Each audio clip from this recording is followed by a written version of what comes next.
դարպասին գրեին գտնելու ենք այդ ուտեշկա տվողներին եւ ես չեմ նախանձում թե նրանց հետ ինչա տեղի ունենալու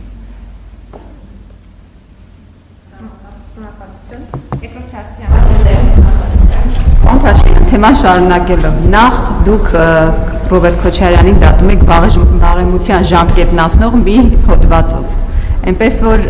մի հատ ձեր իրավական համակարգին հասկացեք ինչպես է դա ստացվել հետո նոր թվարկեք ապօրինի գույքերը ընդ որում որը իրավականորեն պետք է կարողանաք ապացուցել բայց հարցը դրա մասին չէ դուք ասում եք այո իրավացիորեն պնդում եք որ դուք 26 թվականի հունիսի 5-ին հրապարակում հրահանգը տվել եք իրավապահ համակարգին կրկնեցիք նույնը ազգային ժողովի ամբիոնից ասացիք որ ժողովրդի պահանջն է դա հիմա եթե դուք հրահանգ տալիս եք ձեզ ընտրած ժողովուրդը դատում է բոլորին իրավապահ ամբողջ համակարգին չեք պահում քննչականը դատախազությունը այդ ինչի համար են եւ անարդար չէ արդյոք ձեզ ընտրած ժողովրդի հանդեպ որ պահում եք այդ կառույցները խոշոր բյուջե եք տալիս պարգևավճարներ գուցե լուծարեք դրանց ձեր ընտրած քաղաքացիներին տակ այդ գումարները մեկը դատ իրենք են անում դուք էլ գնաք նստեք հրապարակում ձեր հայտնի մուրճը վերցեք դատ ու դատաստան իրականացնեք գուցե սխալան աշխատի արդյոք անարդար չէ ձեզ ընտրած քաղաքացու հանդեպ այս իրավական այս գործընթացները եթե իրենք են դատում բայց արդյունքը ֆինանսապես նրանց չի հասնում եւ երկրորդը դուք ասում եք որ նաեւ այն հատվածը հասարակության որը ձեզ ձայն չի տվել նրանց այսպես բնութագրել եք ավելի վաղ 100%-ով կաշառքով ընտրած հետո 70%-ով հիմա անարդար է նաեւ նրանց հանդեպ ձեր վերաբերմունքը նրանք ձեզ այդ պահանջը չեն ներկայացրել այսինքն նրանք այլևս Հայաստանի Հանրապետության քաղաքացի չեն ոչ մի պահանջ չունեն ոչ մի բան ձեզանից ակնկալիք չունեն նրանց պահանջները կարելի է հաշվի չառնել սա այս մասով առաջին հարցը եւ երկրորդ հարցը պարոն Փաշինյան տևական ժամանակ է ձեր կին Աննա Հակոբյանը մի արշավ է սկսել ընտանեկան բռնության հետ կապված հետաքրիր զուգադիպությամբ շատերը հետին մտքեր են տեսնում նաև այստեղ դա համընկեց այն ժամանակահատվածի հետ երբ նորից մենք Աննա Հակոբյանին տեսանք ձեր կողքին որ հայտարարել էր որ հեռանում է ամառանոցից մարդիկ ասում են ինչու այս ժամանակահատվածը ընտրվեց ինչն էր պատճառը որ նոր Տիկին Հակոբյանը հիշեց ընտանեկան բռնության մասին դա նոր երևույթ չի դա քրեականորեն գրքի համապատասխան հոդված ունի ինչու է հիմա որոշել խստացնել եւ ընդհանրապես դուք ինչպես եք վերաբերում այս հարցի Տիկին Հակոբյանի կողմից այսպեսի մեծ լայն արծարծմանը Նախ ես հունիսի 5-ին հրահանգ չեմ տվել ես հունիսի 5-ին ձևավորել եմ եզրափակիչ հայաստանյան IT արդյունքներով Քարոզարշավի առաջիկա պետության անելիքների օրակարգի մի հատվածը ինչու մի պարզ պատճառով որտեվ ես ուր գնում եմ էլի ուզում եմ ձեզ այսինքն դուք մի մասում ներկա եք եղել ինձ համար ամենամեծ դժվարությունը եղել է այն որ մարդիկ ինձ առաջ հարց են դնում ասում են կոռուպցիոներները թալանածները երկիրը ինչի պատասխանատվություն չեն կրում եւ ես մարդկանց մինչ բացատրում եմ ասում եմ գիտեք դատական իրավական համակարգը չգիտեմ ես չգիտեմ են օրենսգրքի ինչ հոդվածի երկրորդ պարբերության 6-րդ տողում sense բանա գրած մարդիկ ասում են ձեռ ես առնում մեզ ոնց որ եւ այդ հարցը այնքան է սրվել Քարոզարշավի ընթացքում որ ես ստիպված եմ եղել եզրափակիչ մեր հանրահավաքը 35-40 հազար մարդու ներկայությամբ դա ձևակերպել որպես օրակարգ եւ մարդկանց էլ ասել եմ էսա գնացեք սրա օգտին քվեարկեք իրավապահ համակարգը էլ եմ ասում անկախ ումից իրավապահ համակարգը կարա անկախ լինի կառավարությունից եւ անկախ ազգային ժողովից բայց պետությունից ու ժողովրդից չի կարա անկախ լինի եւ պետքա պետության եւ ժողովրդի շահերին ծառայի եւ պետքա ծառայի ինչ վերաբերում դուք ինձ ասում եք դատում եք ժամկետը անցած ես կներեք ես մանրամասները չգիտեմ բայց մի րոպե կներեք ես դժվար եմ պատկերացնում ես չեմ կարող հավատամ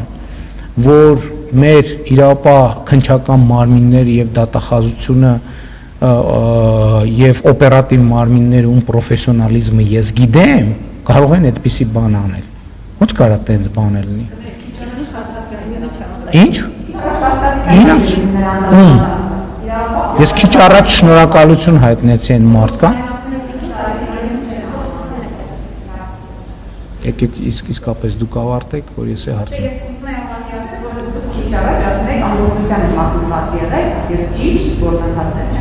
Այո, ես խոսում եմ օրինակ նախկին գլխավոր դատախազի մասին։ Ես խոսում եմ ԱԾ-ի նախկին ղեկավար կազմի մասին, որ ասել դուս են եկի հայտարարություններ են անում։ Եվ ես իմանալով մեր այսօրվա եւ որպես ոչ որպես վարչապետ, որպես քաղաքացի, մեկը այն քաղաքացիներից, որ կանգնած է եղել հանրապետության հրապարակում, ես էլի շնորհակալություն հայտնեցի մեր դատաիրավական համակարգի բոլոր այն ներկայացուցիչներին, ովքեր ի վերջո այս բացահայտումները արել են։ Ես չեմ կարող հավատամ, ես բացառում եմ ուղղակի, ես չգիտեմ, դա իմ գործը չի բան անել, իրավական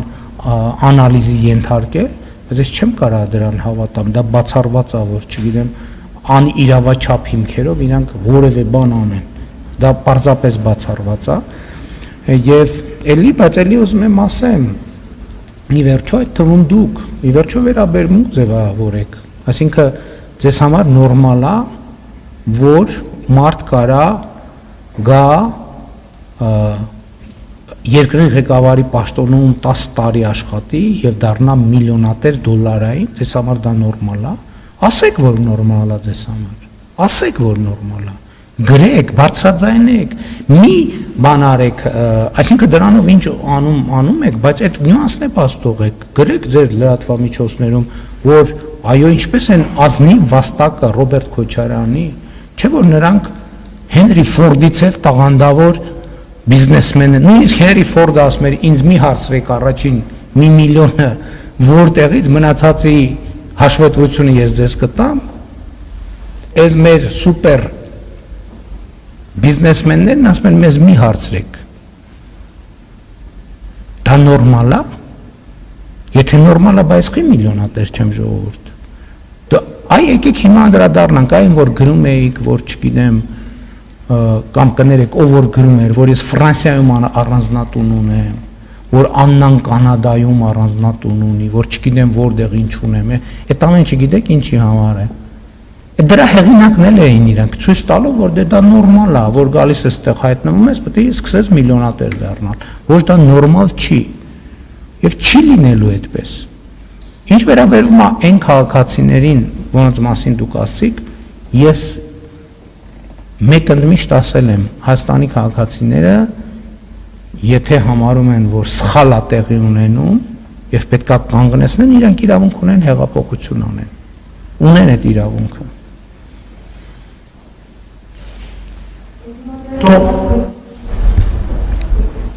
Թող հանուն Ռոբերտ Քոչարյանի ունեցվածքի, Գագիկ Ծառուկյանի եւ մյուսների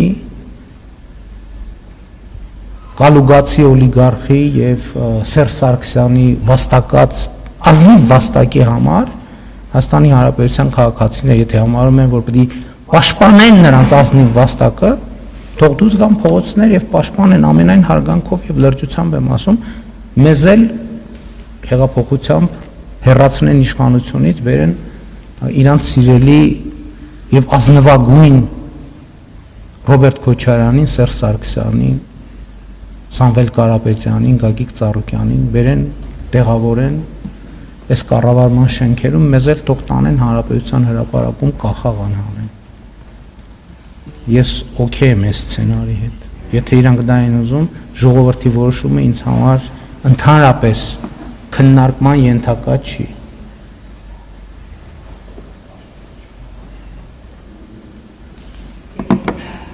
Հա, երկրորդ հարցը, ինչու հիմա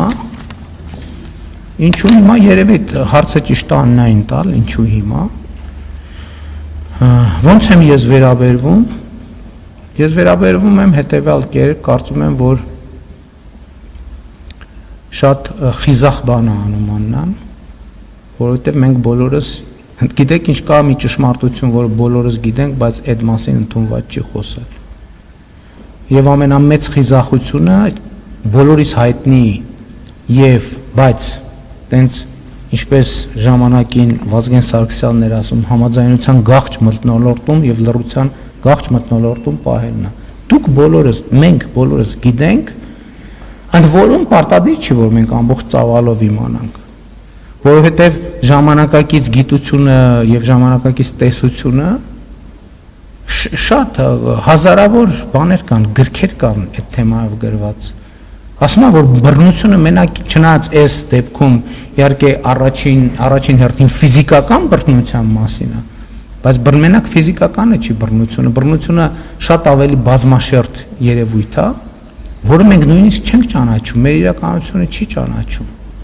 Եվ ես կարծում եմ, այո, այն պայմաններում, երբ որ Հայաստանի բնակչության մեծ մասը կանայք են եւ այդ նշանակում է մեր երկրի տնտեսություն եւ ընդհանրապես մեր երկրի զարգացման հիմնական ներուժը կանայք են, մենք պետք է կարողանանք կանանց պաշտպանել, այդ թվում ընտանեկան բռնությունից եւ մեր ընտանիքները պաշտպանել, որովհետեւ դա իր հետ բերում է հետևանքներ եւ կանանց եւ տղամարդկանց եւ երեխաների համար եւ դա է իմ դիրքորոշումը դա է եւ մենք պետք է առերեսվենք այս խնդրի հետ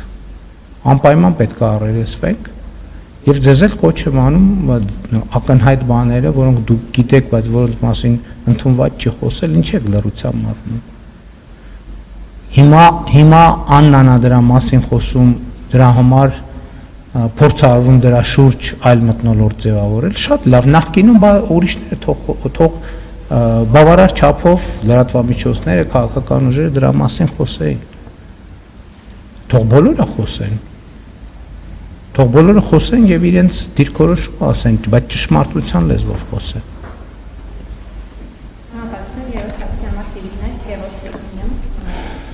Անփաշնան նախորդ հարցուպատասխան